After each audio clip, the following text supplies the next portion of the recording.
Friends, welcome back to my new video. तो आज हम करने वाले हैं एक्सरसाइज 3.3 क्लास 8 की मैथ्स की। तो हमारा पहला क्वेश्चन है, given a parallelogram ABCD complete each statement along with the definitions of property used. तो इसका मतलब है कि ये एक पैरेललोग्राम है ABCD, ठीक है। फिगर भी दे रखा है इधर। तो उसके जो हमें हर एक स्टेटमेंट इधर दे रखी है, स्टेटमेंट उसे कंप्लीट करना है डेफिनेशंस के साथ और प्रॉपर्टी जो यूज हुई है। तो पहले करते हैं। तो इस पहला पार्ट है हमारा, इसमें 4 पार्ट है टोटल। तो पहला पार्ट है इसका हमारा AD। तो AD इज इक्वल्स टू क्या है, इस मतलब इस पैरेललोग्राम में AD किसके बराबर है, किसके इक्वल है। तो AD is equals to BC। अब इसमें प्रॉपर्टी यूज क्या हुई है, opposite angles of a parallelogram are equal. तो हम लिखेंगे इसमें AD is equals to BC और फिर होगा ब्रैकेट में लिख सकते हैं opposite angles of parallelogram are equal.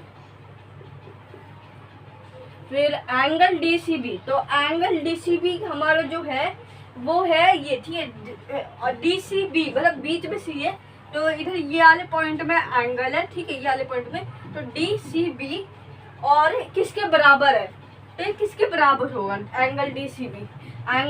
तो ये हो सकता है अब क्योंकि पैरेललोग्राम होता है, तो पैरेललोग्राम की क्या क्या प्रॉपर्टीज होती है याद करो, रखो। अपोजिट साइड्स आर इक्वल, एक ही हो गई, ठीक है। अब और क्या हो सकती है, एडजेसेंट एंगल्स, ठीक है। तो एडजेसेंट एंगल भी हो गया। तो अब और क्या हो सकता है, देखो जैसे अब ये जो अपोजिट एंगल्स आर इक्वल, हाँ ये वाली प्रॉपर्टी हो सकती है। तो opposite angles are equal property है, तो इसका है अपोजिट एंगल, देखो कौन है, DAB opposite angles are equal. फिर है OC। तो OC एक साइड है, वो किसके बराबर है, अब OC का बीच में पॉइंट है, फिर C है, तो वो किसके इक्वल है। तो अब ये किसकी इक्वल हो सकती है, या मतलब AO के इक्वल होगी, क्योंकि जो डायगोनल ये जो बाइसेक्ट करते हैं ना, ये दो इक्वल पार्ट में बाइसेक्ट करते हैं। तो जितनी OC होगी उतने ही OA होगा। तो इसका आंसर है OA। और ब्रैकेट में लिख देंगे डायगोनल्स बाइसेक्ट इक्वल पार्ट्स। फिर अगला हमारा angle DAB plus angle CAD is equals to, मतलब एंगल DAB मतलब DAB तो A बीच में, तो A पे पॉइंट में एक एंगल है, और एक है एंगल CDA है CDA। तो D पे इधर एंगल बन रहा है, इधर A पे बन रहा है। तो फिर ये किसके बराबर है, अब थोड़ा ध्यान से लगाओ। देखो ये दोनों एक साथ है, इसका मतलब क्या हुआ, एडजेसेंट एंगल। तो ये हो गया 180 के बराबर, तो ये है 180। फिर हम लिख देंगे एडजेसेंट एंगल, या आप लीनियर पेयर भी लिख सकते हो, एडजेसेंट एंगल आई इक्वल, ठीक है। तो अब हमारा फर्स्ट क्वेश्चन खत्म होता है, तो आप सेकंड क्वेश्चन की तरफ बढ़ते हैं। हमारा अगला क्वेश्चन सेकंड क्वेश्चन पढ़ते हैं। तो हमारा सेकंड क्वेश्चन है consider the following parallelograms, find the values of XYZ। मतलब हमें बहुत सारे इसके अलग अलग पार्ट्स हैं। अभी मैंने 2 ही पार्ट्स किए, अभी 2 ही पार्ट्स कर रहा हूँ। तो पहले 2 पार्ट्स करो। तो अभी है कि इसमें बहुत सारे पैरेललोग्राम दिए, उन्हें हमें पैरेललोग्राम कंसीडर करना है, और फिर हमें जो उनकी वैल्यूज है XYZ वो फाइंड करनी है। मतलब इधर वेरिएबल्स दे रखे XYZ, उनकी वैल्यूज फाइंड करनी है। तो हमारा पहले पार्ट में एक ही पैरेललोग्राम है जो कि है ABCD पैरेललोग्राम, जैसे पिछले क्वेश्चन में था। बस इसमें B है 100 डिग्री, A है Z, D है Y, C है X। तो अब इसे सॉल्व करते हैं। तो जैसे मैंने बताया था कि हो जाएगा, फिर ये पहले D is equals to 100 degree क्या आएगा, इसकी प्रॉपर्टी भी लिखनी पड़ेगी। तो वो होगा अपोजिट एंगल्स आर इक्वल। फिर है हमारा चलो z फाइंड करते हैं। तो ये d की जगह y लिख लेते हैं क्योंकि y की वैल्यू फाइंड करनी है। तो y 100 आ गया। अब हमें फाइंड करनी है z की। तो z इज इक्वल्स टू, नहीं ऐसे नहीं लिखेंगे, पहले लिखेंगे z plus 100 is equals to 180, bracket में लिखेंगे लीनियर पेयर। फिर करेंगे हम z की वैल्यू निकालेंगे, जैसे हमने अभी सीखा था चैप्टर 2 में linear equation in one variable. तो हमें वैसे ही सॉल्व करना है। तो z की वैल्यू आ जाएगी 80। तो z की वैल्यू 80 आ गई। तो x अपने आप क्या हो जाएगा 80, क्योंकि x इज इक्वल टू 80, क्योंकि प्रॉपर्टी क्या यूज होगी, अपोजिट एंगल्स आर इक्वल। ठीक है। तो फिर अब सेकंड पार्ट देखते हैं। तो हमारा सेकंड पार्ट है एक पैरेललोग्राम है। वापस से हमें इसे पैरेललोग्राम कंसीडर करना है और इसमें दे रखा है y x z जो हमें फाइंड करना है और 50 डिग्री। तो x और y इंटीरियर एंगल है और जो z है वो एक्सटीरियर एंगल है। तो फिर अब हम क्या करेंगे, पहले हम y निकालेंगे। तो y plus 50 is equals to 180। ठीक है। फिर y is equals to 180 minus 50, bracket में वैसे लिख देंगे लीनियर पेयर। ठीक है। फिर y की वैल्यू आ जाएगी 130। फिर x की वैल्यू क्या हो जाएगी 130, x की वैल्यू भी हो जाएगी 130, क्योंकि अपोजिट एंगल्स आर इक्वल। और फिर z की वैल्यू होगी 130, क्योंकि आपने 7th में भी पढ़ा होगा ये टर्म करस्पॉन्डिंग एंगल, क्योंकि मैं भी बता रहा हूँ। ठीक है। ये पैरेललोग्राम लो, पैरेललोग्राम में लाइंस पैरेलल होती है। तो ये लाइन और ये लाइन पैरेलल है। तो फिर ये एक लाइन ऐसे जाएगी और एक लाइन ऐसे जाएगी और फिर बीच में एक लाइन है इधर और एक लाइन है इधर। तो मतलब पैरेलल वाली जैसे 7th में पढ़ा था वैसे बन गया। अब एक एंगल है इधर, एक एंगल है इधर। तो इसे हम 7th क्लास में हमने क्या सीखा था, इसे बोलना करस्पॉन्डिंग एंगल। तो करस्पॉन्डिंग एंगल है ये। तो थर्ड पार्ट ये आपको ये फिगर पैरेललोग्राम जैसी दिख नहीं रही होगी, पर अभी हमें इसे कंसीडर करना है कि पैरेललोग्राम है और इसे एक्स वाई जेड हमें फाइंड करने हैं वैल्यू।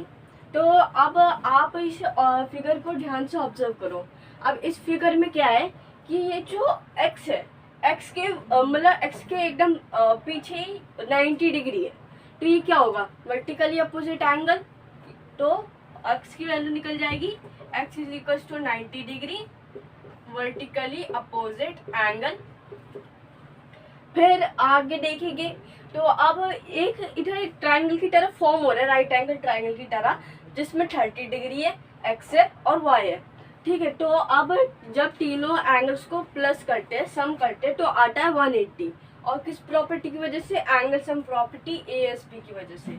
तो अब x की वैल्यू हमें 90 निकल चुकी है। तो अभी हम उसकी वैल्यू 90 लेंगे।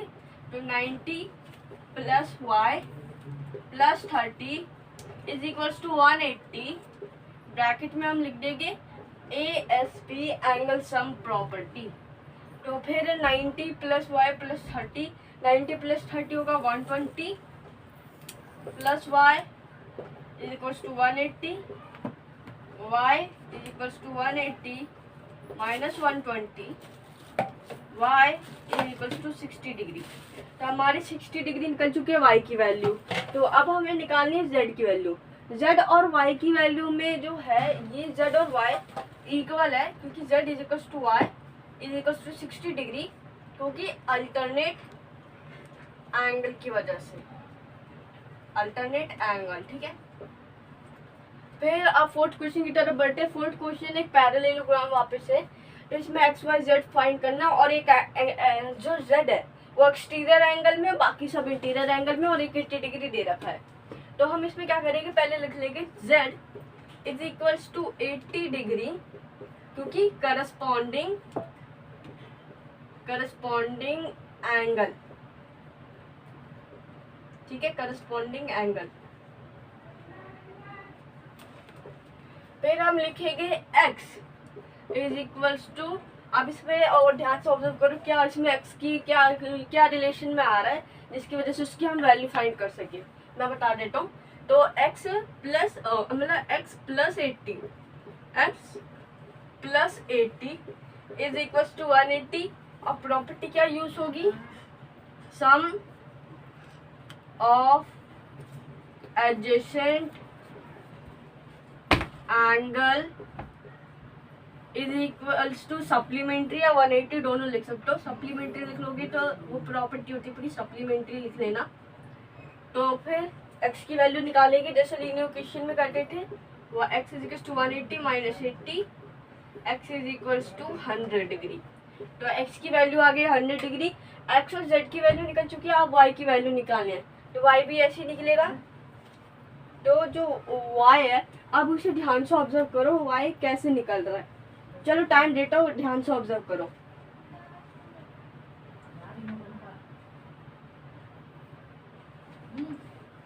देख लिया, अब मैं बता देता हूँ। देखो अब हमारी x की वैल्यू जो निकली है वो है 100 डिग्री, जो y की वैल्यू जो z की वैल्यू निकली है वो है 80 डिग्री, और जो हमें y की वैल्यू निकालनी है तो y की वैल्यू कैसे निकलेगी ये क्वेश्चन है। तो फिर इसमें एक जैसे z है, ये है z है इस एंगल पे, इसे मान लो पैरेलल लाइंस है और ये भी पैरेलल लाइन है क्योंकि पैरेललोग्राम के जो लाइन होती है वो पैरेलल होती है। तो क्या होगा इसमें y, या तो आप ऐसे सीधा कर सकते हो इधर से अल्टरनेट एंगल, या तो फिर आप इसे सेम जैसे x की वैल्यू निकालने सम ऑफ एडजेसेंट एंगल सप्लीमेंट तो सप्लीमेंट्री, तो ऐसे भी निकाल सकते हो।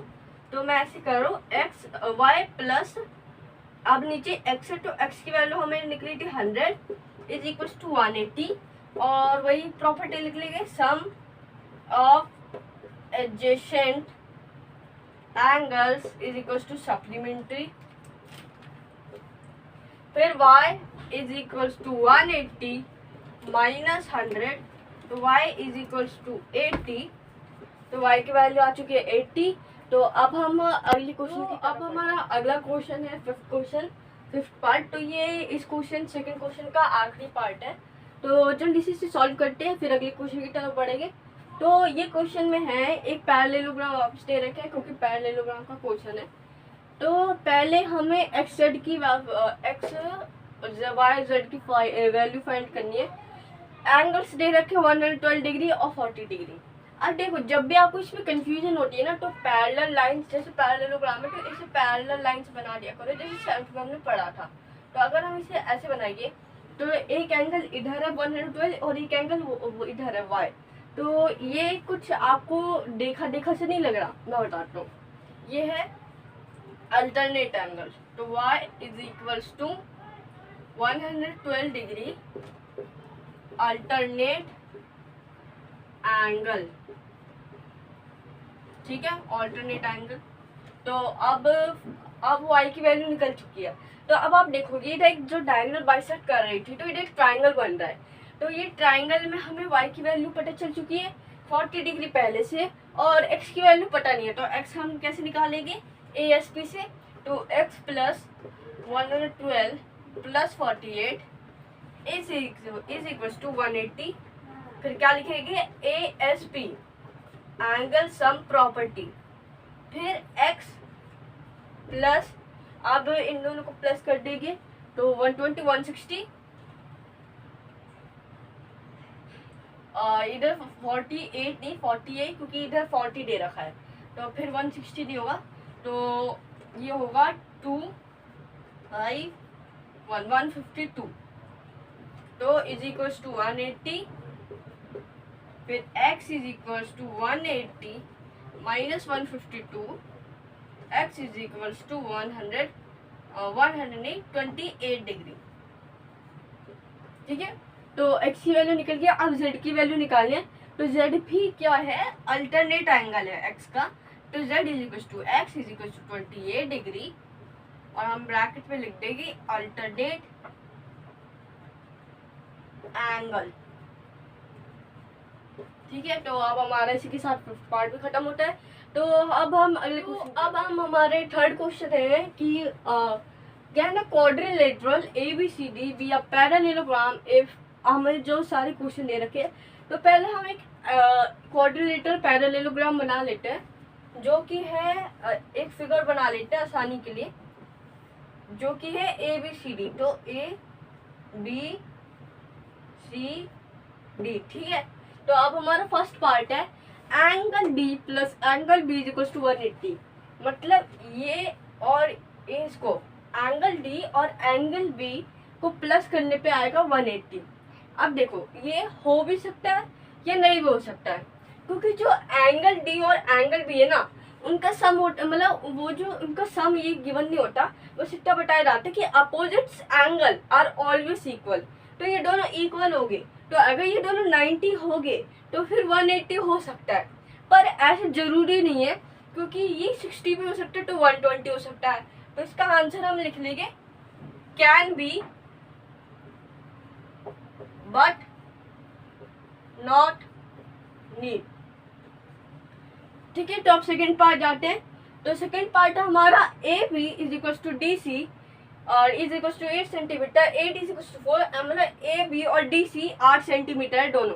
तो इसमें AB और DC दोनों बराबर है 8 सेंटीमीटर, और फिर है AD 4 सेंटीमीटर का, और जो BC है वो है 4.4 सेंटीमीटर का। अब बताओ ऐसे में ये जो है ये पैरेललोग्राम कंस्ट्रक्ट हो सकता है? नहीं, क्योंकि जो पैरेललोग्राम है उसकी सारी अपोजिट साइड्स इक्वल होती है। इधर 8 तो इक्वल है, पर इधर 4 और 4.4 है, ये भी 4 होना चाहिए तभी इक्वल होगा। तो ये है, इसका आंसर है नो, और चाहे तो आप इसका रीजन भी लिख सकते हो। ठीक है, तो फिर आप थर्ड क्वेश्चन में बढ़ते हैं। थर्ड क्वेश्चन है angle A is equal to 70 और angle C is equal to 60। तो एंगल A है ये 70 और ये है एंगल C 65। ठीक है, तो फिर अब हम इसमें ऑब्जर्व करो वापस। अब इसमें भी वैसी सेम मिस्टेक है लगभग। तो इसमें क्या है कि हमेशा अपोजिट एंगल्स आर इक्वल होते हैं। तो फिर A 70 है और C 65 है। क्यों? क्योंकि ये हो ही नहीं सकता, क्योंकि A और C है अपोजिट एंगल्स और दोनों सेम होने चाहिए। पर इसमें क्या है, एक 70 एक 65 जो दोनों डिफरेंट है, इसलिए हम लिखेंगे आंसर में नो। बाकी अगर आप चाहे तो रीजन लिख सकते हो। तो इसी के साथ हमारा थर्ड क्वेश्चन भी खत्म होता है। तो अब हम अगले क्वेश्चन की तरफ। अब हमारा फोर्थ क्वेश्चन है draw a quadrilateral that is not a parallelogram but exactly two opposite angles of equal measure. मतलब हमें एक क्वाड्रिलेटरल बनाना है जिसके जो पैरेललोग्राम ना हो, पर उसके पास पैरेललोग्राम जैसी जो प्रॉपर्टी है अपोजिट एंगल्स आर इक्वल, वो उसकी हो कि उसके दो अपोजिट एंगल्स इक्वल मेजर के हो। तो इसका थोड़ा, अब देखो, अब जो सारे क्वाड्रिलेटरल्स है ये सब हमने चैप्टर में पढ़े, जैसे स्क्वायर, रेक्टेंगल, ट्रापेजियम, पर इन सब में ऐसी कोई क्वालिटी नहीं है। तो एक क्वाड्रिलेटरल है जिसमें ये क्वालिटी है, वो है काइट। काइट जो हमने पढ़ा था इस चैप्टर में, काइट का क्या होता है सिस्टम की, काइट जो होती है, जैसे मान लो ये है एंगल A, ये है एंगल B, तो इधर अपोजिट एंगल है एंगल A और एंगल B, तो ये हो जाएगी angle A is equal to angle B। पर अगर इधर एंगल C है और इधर एंगल D है, तो फिर हो जाएगा angle C is not equal to angle D। तो समझ गए मतलब काइट कैसे होता है, क्या उसका सिस्टम होता है, क्या प्रॉपर्टी होती है। तो वैसे इसका आंसर भी हो चुका है काइट का, वो इसका आंसर काइट है और इक्वल मेजर हमने बना भी लिए। तो ये पूरी क्वेश्चन खत्म होंगे। तो अगली क्वेश्चन की तरफ तो अब हमारा फिफ्थ क्वेश्चन की तरफ बढ़ते। तो फिफ्थ क्वेश्चन है हमारा the measure of two adjacent angle of a parallelogram but has exactly two opposite angles of equal measures. तो मतलब है कि ये जो है एडजेसेंट एंगल, उनका जो रेशियो है, ये क्वेश्चन नहीं लिखा है पूरा, तो ये रेशियो उनका 3:2 में है। ठीक है, तो मतलब जो दो एडजेसेंट एंगल है पैरेललोग्राम के, उनका रेशियो है 3:2। तो उनका हमें एक एंगल का मेजर फाइंड करना है। तो फिर दो एंगल का जब सम होता है एडजेसेंट एंगल का, तो वो होता है 180।